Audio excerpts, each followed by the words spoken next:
Hi, so in this video we're going to take a look at signing into FlipGrid for the first time as an educator, creating groups and topics and the settings available you have for groups and topics, and how to assign FlipGrid topics to students through Google Classroom.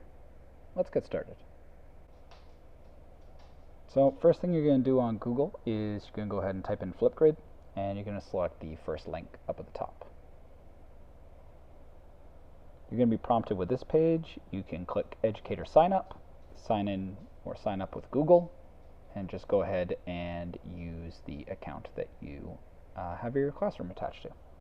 After you do that, pretty much every time you come into FlipGrid, you'll automatically either be prompted with this page, in which case you'll just sign in as yourself, or it'll keep you signed in. So when you first log in, you're going to end up here on your dashboard. And your dashboard shows all the different groups that you have. So you can see, obviously I've been here a long time, I got a lot of groups. You will not. So on the right hand side, you're going to go ahead and select the blue button called Groups, and it's going to take you to this page. Now you can see you can edit the photo or the theme of your group if you really want to. Down below you can put in the name of the group, and underneath that, and most importantly, you can restrict who has access to this group. By restricting it to domain names, so like @edu.cbe, specific usernames if you only want this to be a select number of students, or if you want it to just be for you, then you can restrict it to your Google Classroom. And you can also create a combination of each.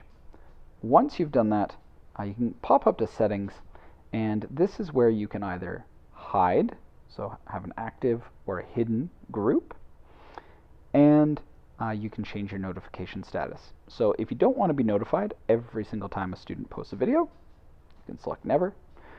And you have the choice of allowing notifications for members. So if students are a part of this group, they may want to have notifications on so they know every time you post a topic. If you don't want them to know that, you can turn that off. When you're ready, go ahead and select Create Group. So now it's going to give you a condensed URL that you can share on your Google Classroom or via an embedded link, or simply copy the link into an email. What you're going to do next, though, is you need to create a topic. So the group is kind of like the classroom or the main area of focus. The topic itself is the question you're asking. So you can see here it provides an example topic, Hello, I am. We're going to go ahead and select Edit, and we're going to remake this topic. The first thing we're going to do is we're going to put in our own title. Down in the description, we're going to put a description of what exactly we want our members to do, our students to do. And this description is kind of neat because after you create your topic, students will be able to select a little text-to-speech icon, and a little robot voice will actually read them your description. Otherwise, your other option, a little bit further down, you'll see there's a media icon. You can post your own video that has all the same instructions, and you just say the instructions as opposed to typing them. You can also adjust the recording time that students or members are allowed to have, as much as 10 minutes, so really, like a full presentation, and as little as 15 seconds. So if you just want a 1-2 word response, you can set it that short. Off in Settings, you have a lot more detailed settings that you can use. So you can schedule a start and end date to this topic. You can, again, select the time. You can change the closed captioning to a select number of languages. If you have a large number of members who have one language, that would be effective. And you can change comment status for members. So students or members can either leave video responses or text responses. You can limit to one or the other, or you can just get rid of comments altogether on FlipGrid if you want. There's different things that students can put in their response. You can turn those on and off.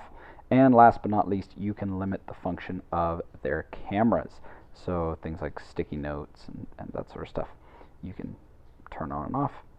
Last but not least, there's a section for guest passwords if you were ever going to post a FlipGrid for somebody outside of the domain. And that's it. After that, you click Update or Create Topic, and there it is. So you can look at it in member view, you can share it. If you scroll down, you can record a response. Now let's take a look at how you're going to share this to Google Classroom. So you're going to go ahead up at the top right, you're going to select the Share button. You're going to select Google Classroom. You're going to select the appropriate class, and then you can create this as an assignment, a question, a material, whatever you would like. Once you've done that, you can select Go, and it'll open up a little window for you to fill in all the need-to-knows on Google Classroom. You can see the link is already attached there at the bottom, and you can schedule or assign when you're ready. And that's it. So in this video, we took a look at signing into FlipGrid for the first time as an educator, creating groups and topics, as well as some of the settings that are available for groups and topics, and how to assign FlipGrid topics through Google Classroom by using that share icon, selecting the appropriate class, and adding it to your classroom.